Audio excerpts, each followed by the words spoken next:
Okay, good morning, everyone. I'd like to call the Development Committee of August 6th to order. May we have a roll call? Member Krajewski, Here. Member Chaplin, Member Guston. Here. Member Ozog. Member Rutledge. Here. Chair Tornatori. Here. We have a quorum. Joe, do we have anybody online? Nope. Moving on to chair remarks. My only remarks is we've got a couple of items that are going to be requiring or giving an opportunity for public comment this morning. One is going to be the beekeeping ordinance. The other is the Medina Road project, for lack of a better termination. It looks like there's two people who want to talk about the beekeeping, so we'll probably start with those and then go with the rest of it on as many people as we can get in on the Medina project. Our public comment is limited to 30 minutes, no more than 3 minutes per person. We will try to get everybody in if we can. I would simply ask if you have something to say that's already been said by the person in front of you. You don't need to necessarily repeat it. We get you.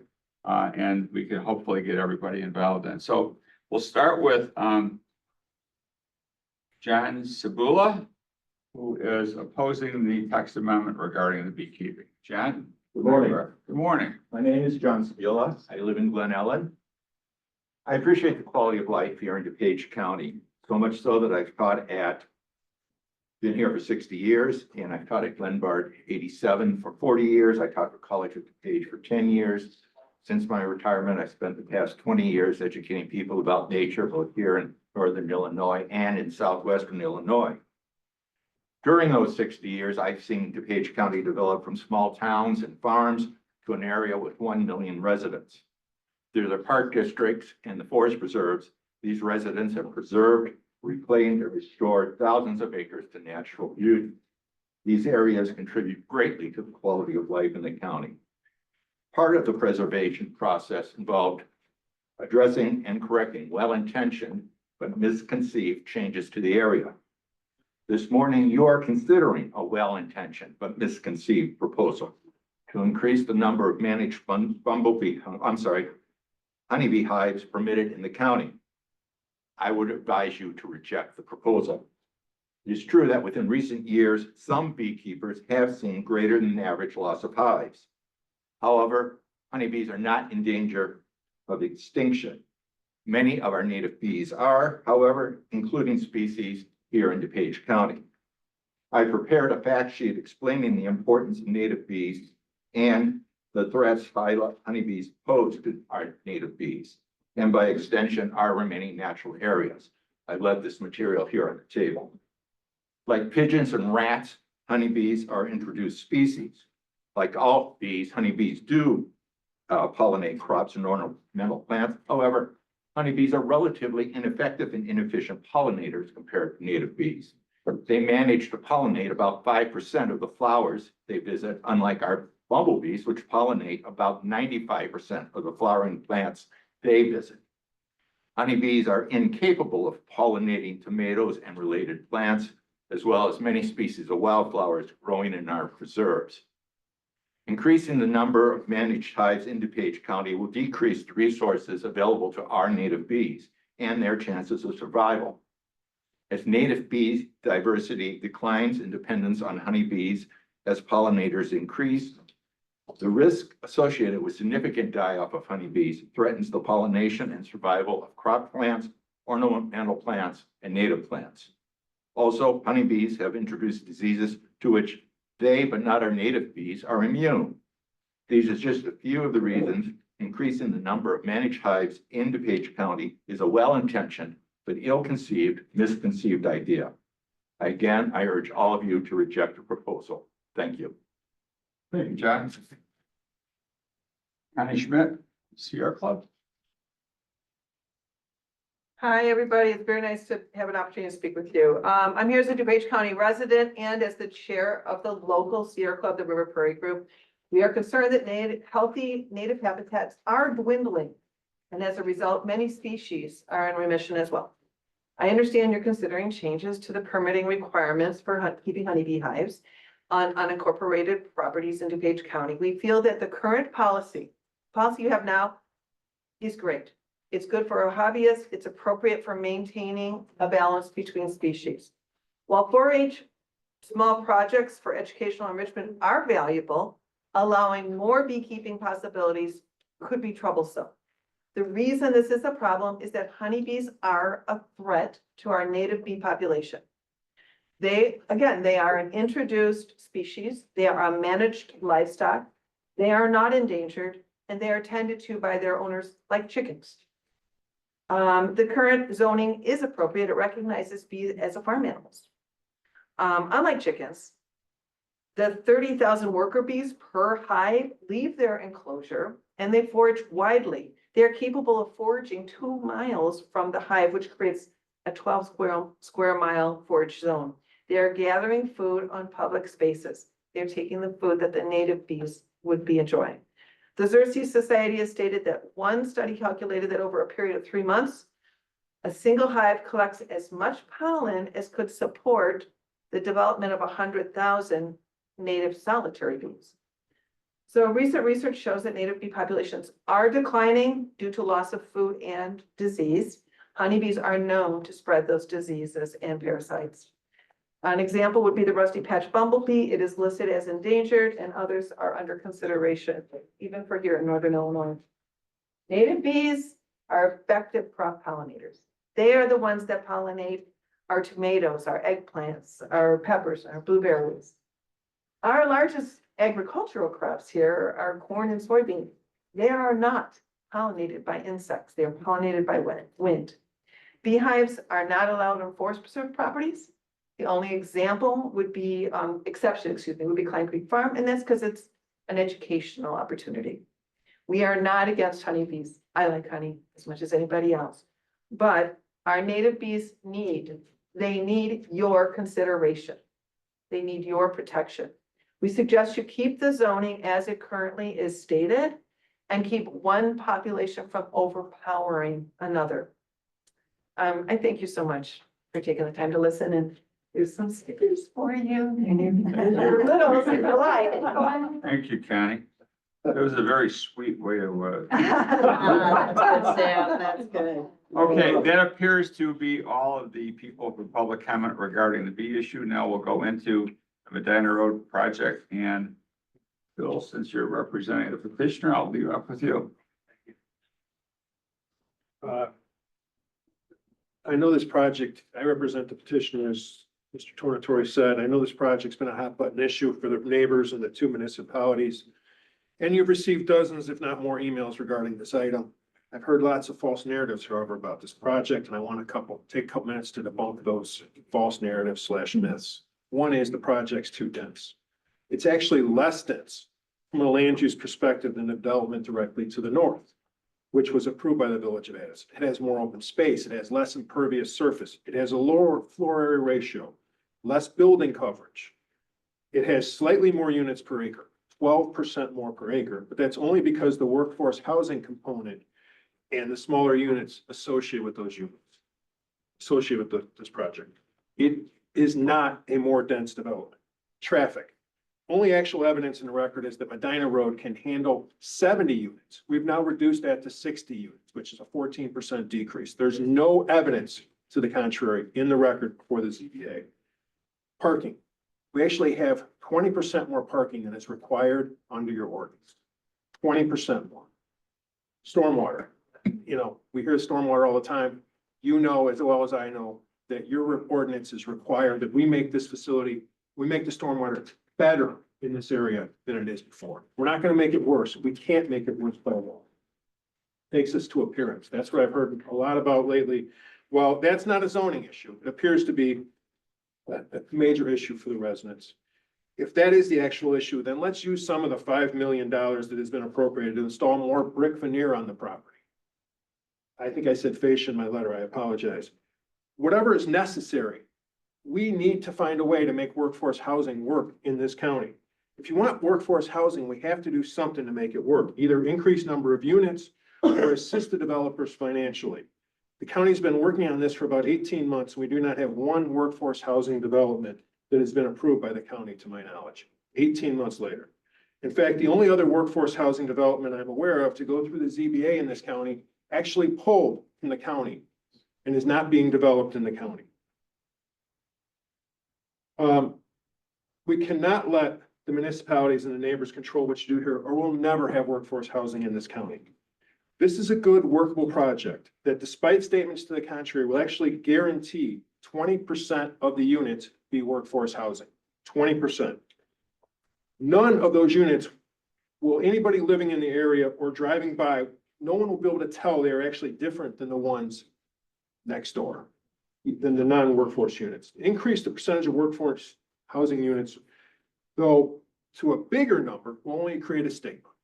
We don't want that. We've seen how that works when you have large developments of significantly lesser rents. In summary, I ask that you recommend approval of this development to the county board and show the people in DuPage County you are serious about providing workforce housing for our workforce. Thank you for your time. Thank you. Peter Scalera, Village of Bloomingdale. Good morning. I am here representing Mayor Coley Pietro and the members of the Village Board of Trustees. The Village of Bloomingdale does not support this project based on stormwater impact this project will create due to the change in their current natural drainage pattern. Currently, over 50% of the subject property drains to the northeast corner of the property and is controlled by stormwater management structures within the Village of Addison. The smaller remaining portion is diverted down Medina Road and deposited into the Bloomingdale Golf Course Pond and Water Hazard, which is visible from Lake Street. The proposed project would shift the drainage of the stormwater 100% to the site's water and direct it into the village's golf course pond, creating an issue for the use of that hole for the Village of Bloomingdale. In addition to the stormwater management concerns, the plans also call for an approximately 20,000 square foot on-site sanitary system to the east of the development. This clearly poses several health, safety, and welfare concerns for not only our village systems, but our adjacent residents. The village also objects to the overall density of the project and the lack of architectural consistency that is incongruent with surrounding neighborhoods. The project appears to be a rush to make a development that meets workforce housing, although there are plenty of affordable housing units within the Village of Bloomingdale as well as the Village of Addison. We ask that the committee concur with the Zoning Board of Appeals recommendation to deny the requested zoning relief, and I thank you for your time and consideration. Thank you. Jim Tierney, representing the Village of Torino. Thank you, Mr. Chairman and members. I won't repeat what Peter said. Much of what I intended to say was included in his remarks. But I will only say that our townhomes are immediately adjacent to the north side of this proposed development. 19 townhomes. This development would include 60 units and approximately 160 residents immediately to our neighborhood and 120 vehicles to local traffic. This is a considerable increase to what currently exists on this property and what exists on adjacent properties, both to the north, to the south, and to the west. You know that the Zoning Board of Appeals has on 2 occasions rejected this development. First in January on a unanimous vote, and most recently in June on a vote of 6-1, where they found that this development would be injurious to the neighboring properties. If you know your zoning laws, I'm sure you do, exceptions to the zoning ordinance may be approved if the development both enhances the neighborhood and surrounding properties. I don't believe the developer has provided any evidence whatsoever that this development will enhance our neighborhood. In fact, it provides only detriments, as has been found by the Zoning Board of Appeals. Now, I realize you all want to increase workforce housing. We're not opposed to that. We're not opposed to this development because it doesn't include workforce housing, not at all. But we do believe that there are other areas of DuPage County that can accommodate large developments and include workforce housing. So I would urge you to disapprove this particular petition. Urge the developer to go back to the surrounding villages like Addison and Bloomingdale and reconstruct and redo the development and bring back something that will benefit our neighborhood. Thank you. Thank you. Natalie Stuck.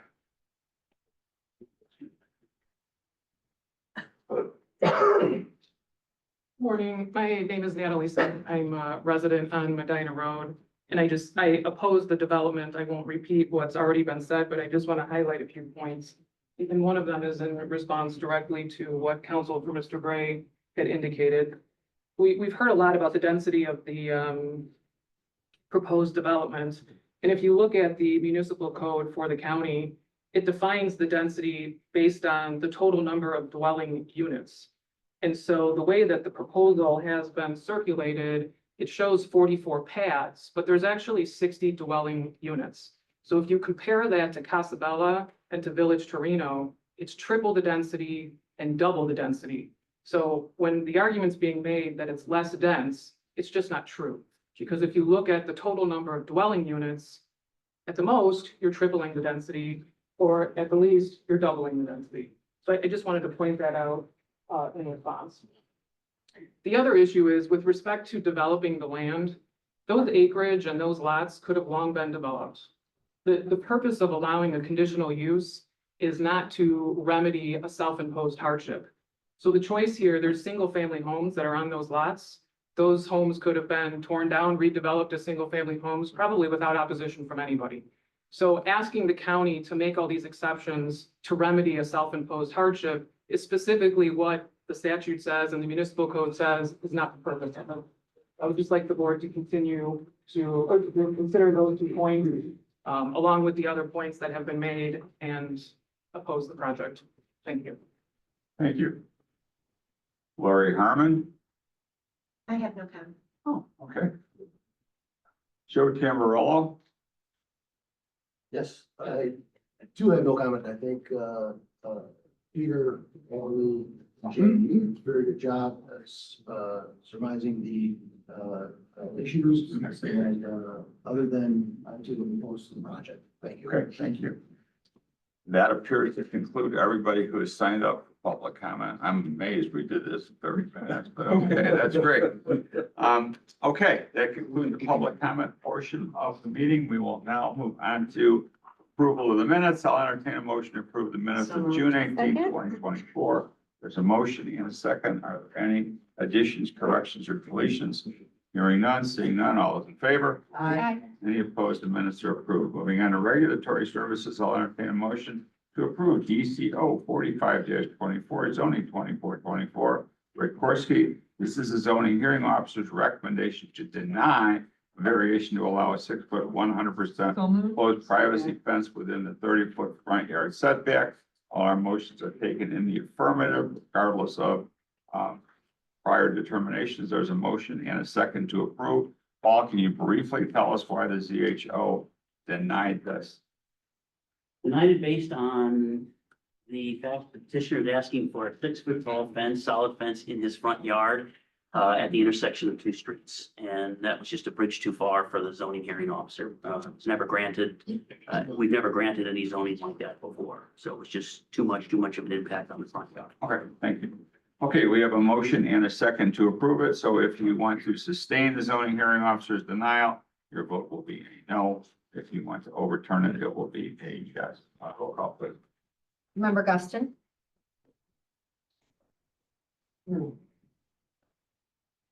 Member Rutledge. No. Member Krajewski. No. Member Chaplin. No. Chair Tornatori. No. And the motion failed. Moving on to item 6B, I'll entertain a motion to approve DCO 46-24 zoning 2429. Molex Real Estate Holdings at CHO's recommendation to approve a conditional use to allow principal recreational use for walking paths. There's a motion and a second. Are there any comments, concerns, questions regarding this? Hearing none, seeing none, all in favor? Aye. Any opposed? The motion carries. I'll entertain a motion to approve DCO 47-24 zoning So moved. 2439. Tucker, a zoning hearing officer, recommendation to approve a variation to reduce the required setback for a new fence from 3 feet to approximately 0 feet. There's a motion and a second. Any questions, comments? All those in favor? Aye. Any opposed? The motion carries. Moving on to item 6D, I'll entertain a motion to approve DC 048-24 zoning 2443 Clark. So moved. Zoning hearing officer's recommendation to approve a conditional use to increase the total area of detached accessory buildings from 1,200 square feet to 1,440 for a new 48 by 30 detached garage.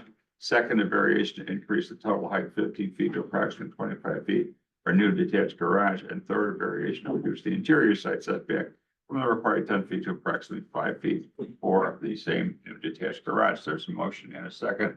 Any questions on this matter?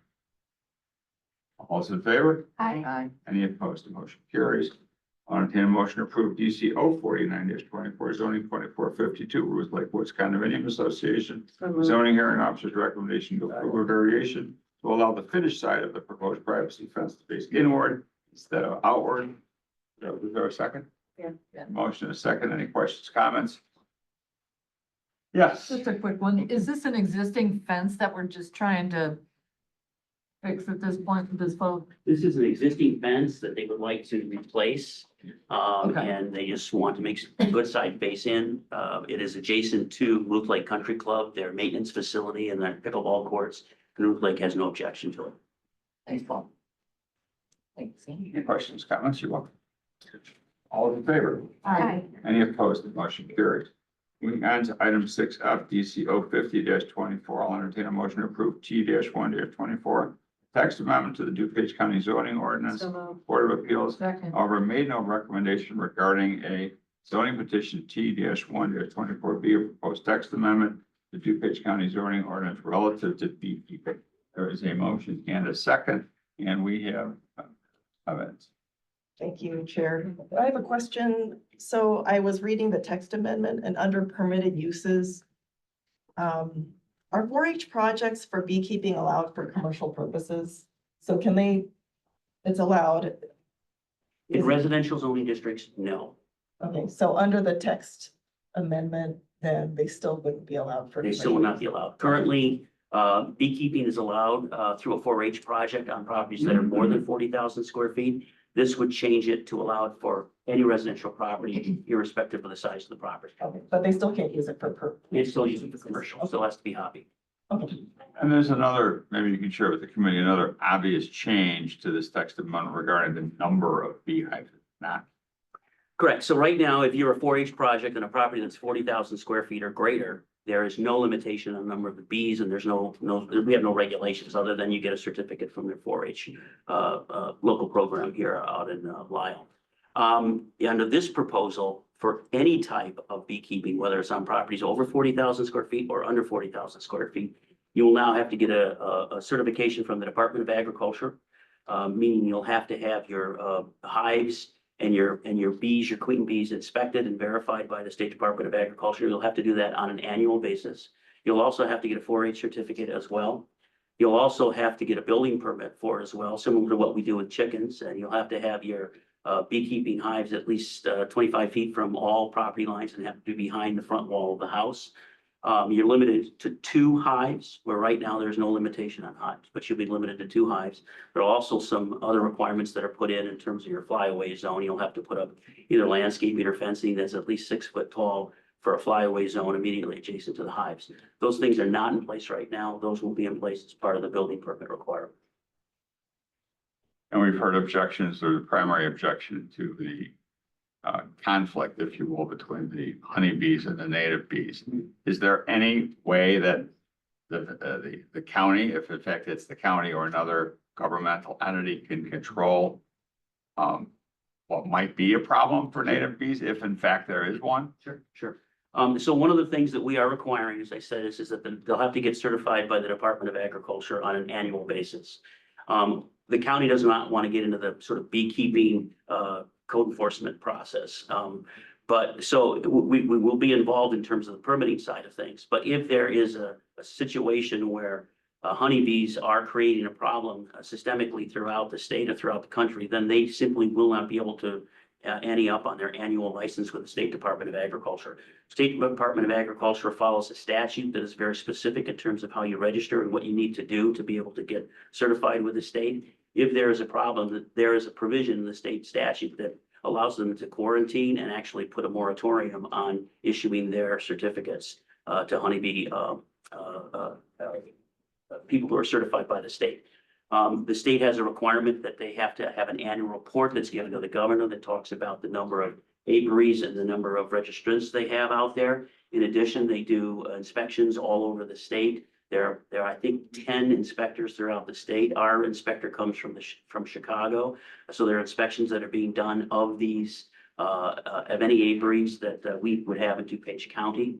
Right now, we understand from the state guidance that there are approximately 300 apiaries in all of DuPage County. There are 15 municipalities that allow for apiaries and keeping of bees in their jurisdictions. All the collar counties allow it as well. And the inspections are done on a just drop-in basis as part of the certification at the state level. The registrants agree to allow the state to come in whenever they want to make inspections of the hives and their flyover zone. So there's a lot of work that's being done by the state and 4-H groups that the county doesn't have to engage in other than make sure that we do the permitting for these apiaries. Thank you, Paul. Any questions? Yes, Robert. First off, I want to thank staff for all of the work you guys did on this. This is phenomenal. It actually provides some additional guidance to residents who may be floundering in this arena. And also, I think I read somewhere from a former Sahara member that it's not Sierra Club member, that it wasn't necessarily that native bees were killing or taking from, the honeybees were taking from the native bees. More of the damage is done through development. We're developing land, and so they don't have things to go to basically live, right? So the reality is that unless we stop development, we may continue to see a decrease in native bees and honeybees because of development. I don't think any of us are going to stand here and say we're going to stop development today. The other point is also that they actually found honeybees fossils in Colorado in the shale, which is 200 to 300 years old. So then how do we identify which one was here first and which one should stay and which one shouldn't stay? I don't think that's our position or our jurisdiction or our area of expertise. But I do really compliment the staff for bringing the ordinance together and putting these checks and balances in there so that we can more accurately, moving forward, know what we're dealing with. Well, I can tell you that the concerns of the Sierra Club and others that were raised here today and that were raised at the public hearing were not lost on our research. One of the things that we think is ripe at this point to mitigate some of those concerns is everything we just talked about today, but also the county has a countywide stormwater ordinance that they've just amended, but not just, but in 2014, they added what are called post-construction best management practices. And what that is that if you disturb a certain amount of land on your property that was heretofore pervious and now is impervious, you have to provide what's called a best management practice. And some of the best management practices create habitat to attenuate some of the water on single-family residential properties. The sort of attendant secondary benefit of that natural habitat dealing with stormwater is actually that habitat is creating the habitats that we're talking about that we're losing.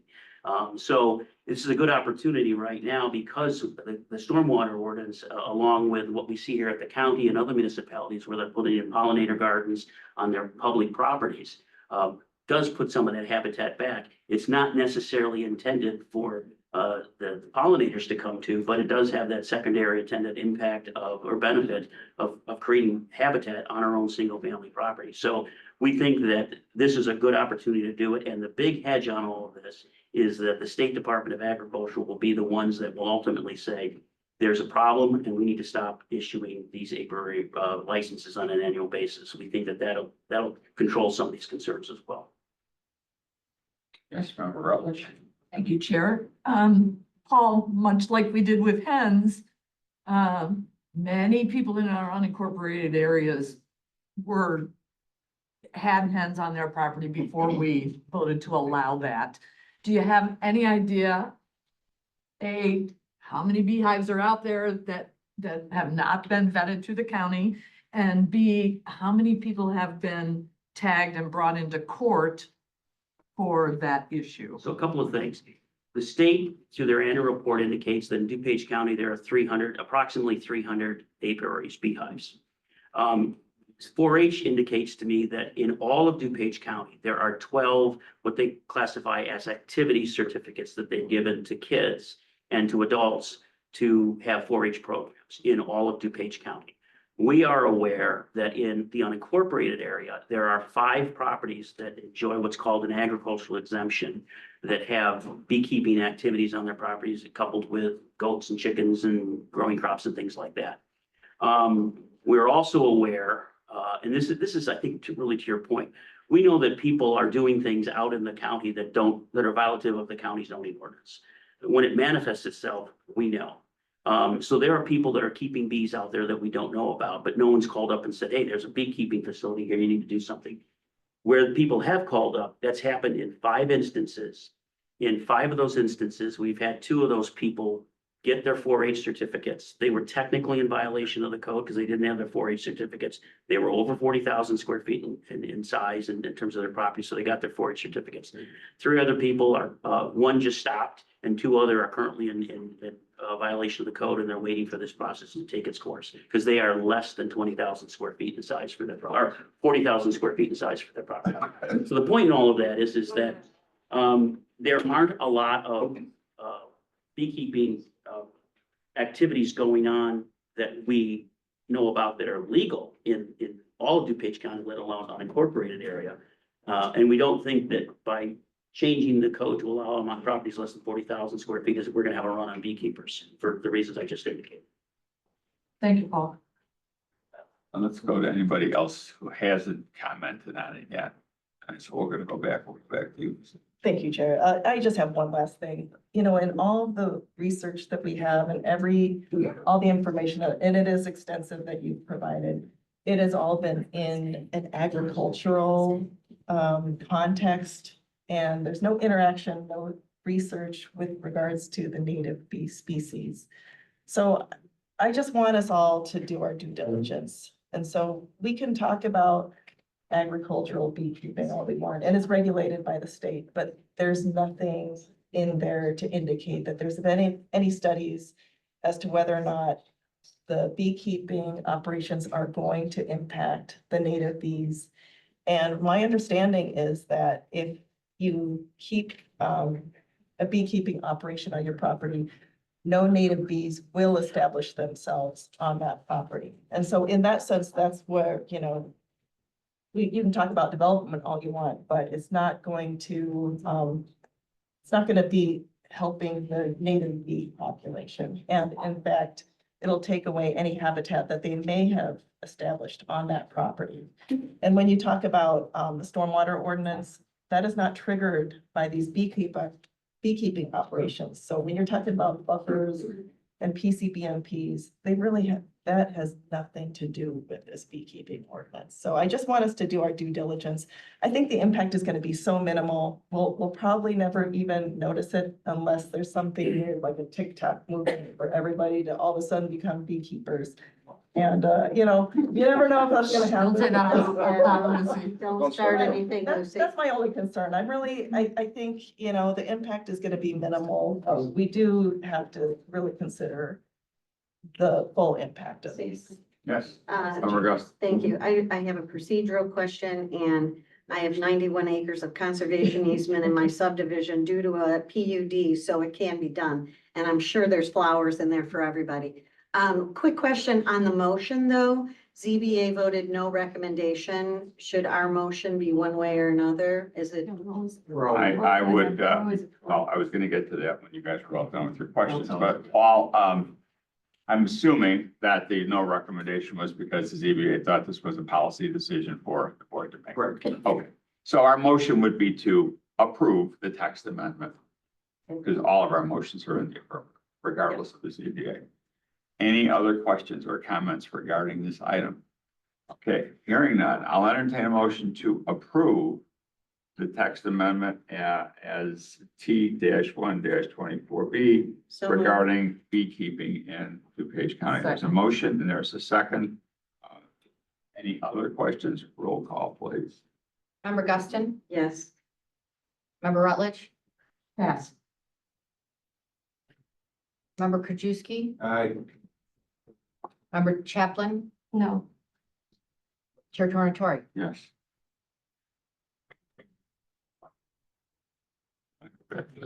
Oh, member Rutledge, Yes. 4 ayes, 1 no, the motion carries, will be brought to the county board. Moving on to item 6G, I'll entertain a motion to approve 24-2063, an intergovernmental agreement between the village of Roselle and the county of DuPage regarding removal of hazardous materials from a dangerous and unsafe building within the village of Roselle with funds from the Housing Solutions Fund. There's a motion and a second. Any questions, comments on this matter? Paul? I just have one comment. I inadvertently put Housing Solutions Fund. Yes. This will come from our Neighborhood Revitalization Fund. Okay, so this is gonna come from the Clean and Lean. Fund. Oh, we're still, we haven't spent any money on our houses. Okay, so with that amendment, is there a motion to second? Mm-hmm. Okay, any questions, comments? All those in favor? Aye. Any opposed? Motion carries. Moving on to item 6H, shall entertain a motion to approve FIR 127-24, an additional appropriation for the League of Zoning and Planning Fund, County 1100, County Unit 2810, $30,700. There's a motion and a second. This is for a car, right? Or not? Okay. Yes. There's a motion, second. Any questions, comments? All those in favor? Aye. Any opposed? The motion carries. Moving on to DC 44-24, I'll entertain a motion to approve zoning 2369. Medina Road residences, the zoning board of appeals denial for conditional use for a planned development in the R2 zoning district, 60 attached dwelling units and 44 building pads with the following exceptions: to increase the maximum height from 36 feet to approximately 40 feet, to increase the maximum floor area ratio from 0.25 to approximately 0.55. This was denied by the ZBA. 6-1, I'll entertain a motion to approve this in the affirmative. Someone? Motion. So moved. Second. There's a second. There's a motion and a second. Okay, any questions, comments regarding this? Let's go with the committee first. Anybody on the committee? Right. Thank you. I have a couple of questions for you, Paul, but, I know the village of Bloomingdale, commented about the stormwater. Yes, I assume the stormwater will have to meet our county stormwater ordinance. Yes. Before they can build it. yes. So, and they can't do anything that's not gonna apply to our county stormwater ordinance. So the stormwater should not be an issue, if their plans are built to our county stormwater. Correct. And I think I saw in here, that's going to my next question. Trying to go through the record here, and I got standards for conditional use. And has not been demonstrated, A through G. And they have not been demonstrated, but that's all they say. Then I go the dissenting opinion, and again, goes through the standards, but they list in every one of them the testimony or the factors that were in the record of why it was approved. And I've even to the point of diminished value C, which is the diminishing the value of the buildings throughout the county. Petitioner has demonstrated that by the proposed development as follows, and it lists bullet point 1, 2, 3, 4. Same with G in there. Again, it lists bullet point 1, 2, 3. Stormwater talks about how this plan complies with our county stormwater ordinance. I'm trying to find out, the commission denied it, or at least the majority of them did, but there's nothing in there. It just says that has not demonstrated. So let's go to D, like unduly increases traffic congestion in the highways, petitioner has not demonstrated.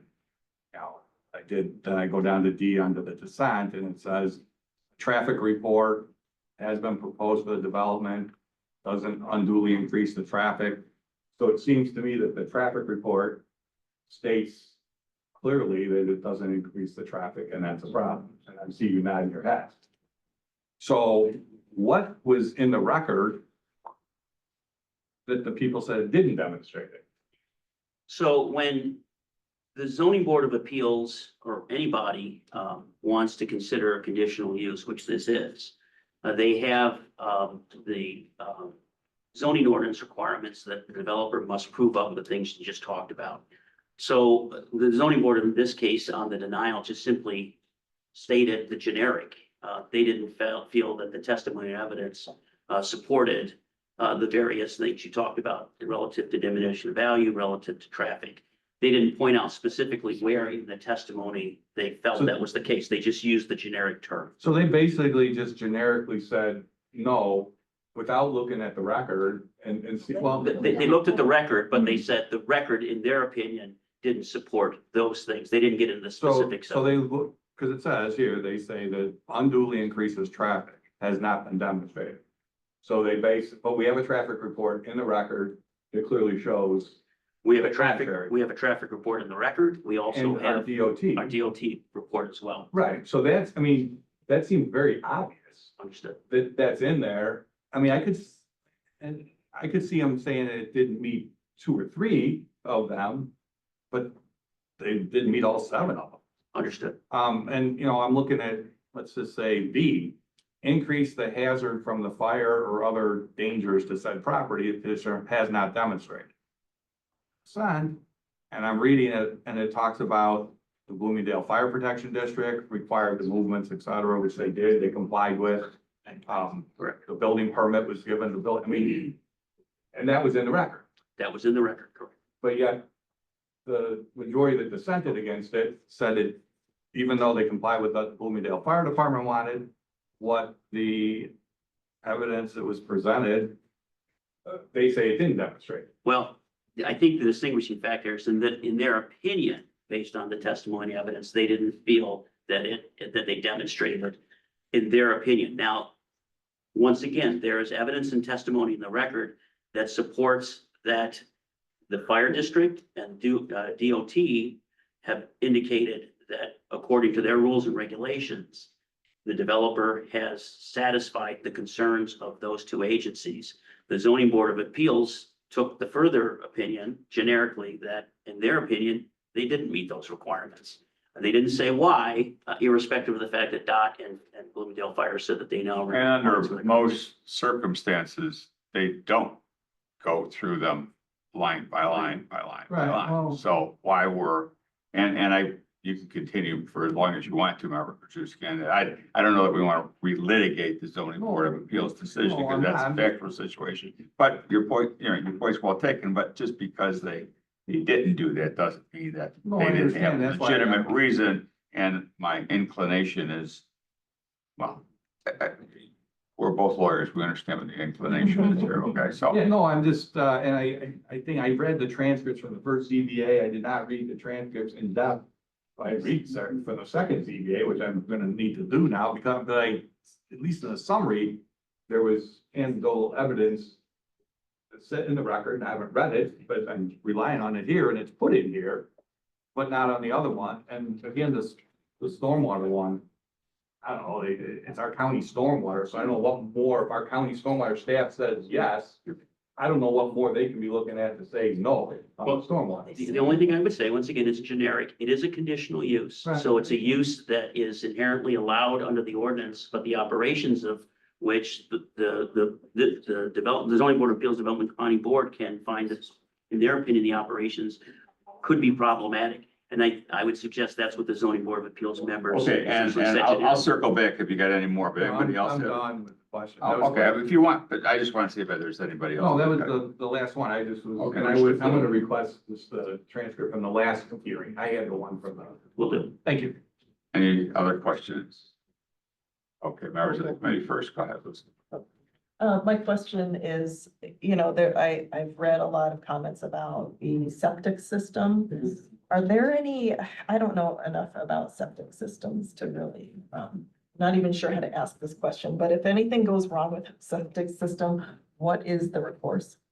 So we have that happen on a regular basis in the county where people have septics. We have people who have conventional septic systems, septic tanks, septic fields.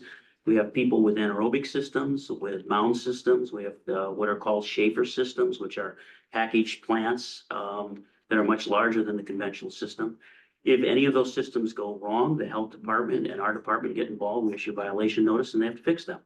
In some instances where they can't be fixed or enlarged, or go to a different system, then they would have to seek a connection to a local sanitary system, the county, Illinois American, or a shared system between municipalities. And that's happened before as well. Is there a sewer line nearby that they There could? is. Member Chaplin. Thank you, Chair.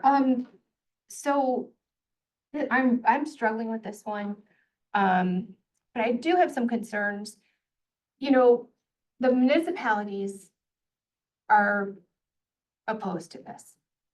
Had the municipalities been supportive of this, that community could hook up to Lake Michigan water.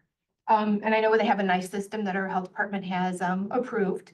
But as you know, it's been my goal to get people off of well water, because from our experience in our neighborhood. You know, I'm the vice chair of the Housing Solutions Committee. And yes, we do want affordable housing in DuPage. And this is where I'm struggling with this. But the point of having our Housing Solutions Committee too was when we were going to bring these projects forward, we were going to go out to the communities to get their buy-in so that we didn't have this happen, right? We wanted to go out and explain to people what was going to happen and how this was going to impact them. And we don't have a plan yet, but we're working on one. And I know staff is going to be, we're going to have our meeting in October, because staff has been doing a lot of important work on the Housing Solutions Committee. And I really don't want to have animosity between the county and our municipalities either. Because we have to work with them on other matters too. So, you know, I mean, so this is the one that I'm really struggling with, but those were some of my comments. Okay, thank you. Member Cahill. Thank you, Chair. When I ran for office, first of all, I'm a District 1 representative. So I represent Bloomingdale and Addison. And when I ran for office, one of my premises, because of where I grew up and how I lived my life, is to preserve and protect the residential integrity of a community with responsible development.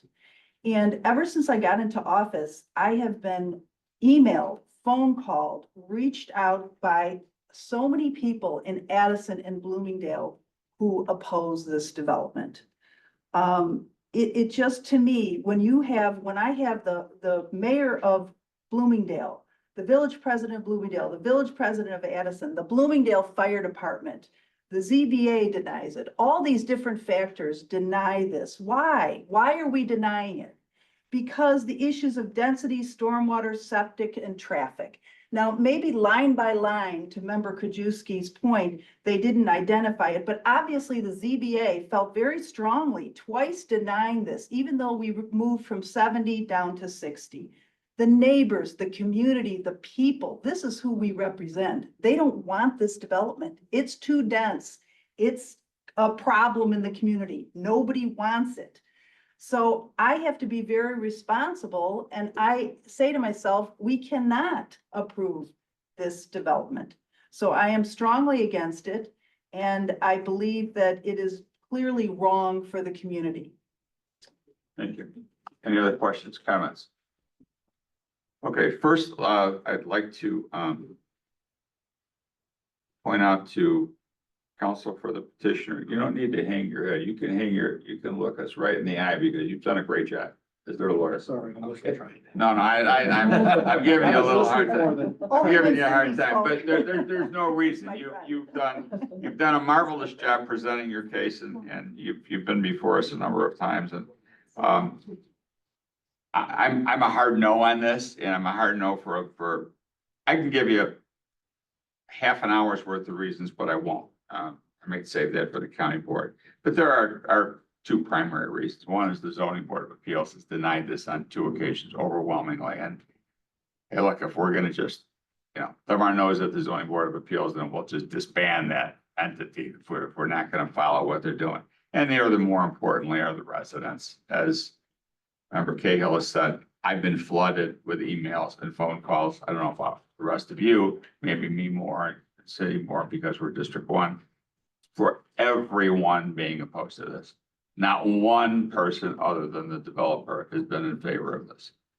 I am also the co-chair of the Housing Solutions Committee with Member Chaplin, and I struggle with this as well. I'm also a member, as you all know, of the Illinois Housing Development Authority. For 12 years, what affordable housing is our mission. Yes, we've always said from day one, we're gonna have affordable housing in this county. We gotta get people to buy in.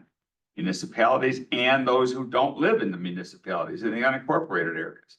We have to be good neighbors. That's the end, that's really the end, the be all and end all. We have to be good neighbors and just can't do something or approve something because we think it's better. I will say, with no disrespect intended, the affordable or workforce housing component here, which is being proposed by the developer, is a smokescreen, in my estimation. It's disingenuous at best. No offense to council. It was brought up somewhere down the road. We don't have a plan yet for affordable housing at the county. We don't know what affordable housing is yet, not because we haven't worked hard, because we have worked hard, but because we just haven't got there yet, and we want to build the foundation before we put the house on the foundation, and that's what we're doing. So, and by the way, not one objection has been because it's affordable housing. Not one resident has said, we don't want this because it may or may not be affordable at workforce housing. As a matter of fact, I've had discussions with the administrations of both of the municipalities who would welcome affordable housing in their communities if they could be part of the process. So there's a lot of reasons. You've heard them all. Many of them are there. I think you look at the ZBA, you look around, like Cindy, I represent my district. When everybody in the district says no. And sometimes I voted against what people in my district have said because they're wrong. But in this case, you're not, in my estimation. So I'm a hard no on this right now, for what it's worth, and we'll leave it at that. Any other questions or comments from the committee before we take the vote? Yes, I forgot to. I too am not supportive of it in its current form. I guess my question would be, because we do need additional housing in the county, is there a palette for a modification to shrink it down? I know they've That's already already, done it once, so at this it's point, been it's a done. If we final. were gonna make that, if we were gonna go that route, we'd make another recommendation to refer it back to the ZBA. We haven't had an offer. Well, and that would be Which up we to the haven't had an offer petitioner. to amend it, so Okay. I'm not gonna, I don't think it's our role to tell somebody what they can or can't do in the True. process. But I just thought I'd. If they wanna put do out that, they there. can certainly do it on their own. Very good. Anyone else? Okay, so, do we have a motion to approve this in the affirmative and a second? Okay, so, even though the ZBA denied this, there's a motion in the affirmative to approve it. And I would be to approve this and recommend approval to the county board. A no would be to not recommend it to the county board. Roll call, please. Member Guston? No. Member Rutledge? Pass. Member Krajewski? Yes. Member Chaplin? No. Chair Tornatori? No. Go back to Member Rutledge? No. Member Krajewski? Motion fails. There will be no recommendation or recommendation not to approve this to the county board. Paul, this will be next week. Yes. This will be on next Tuesday. Moving on to old business. Is there any old business? My committee, any new business? From any members of the committee? Hearing none, seeing none, without objection, we're adjourned. Thank you all. Yeah, well,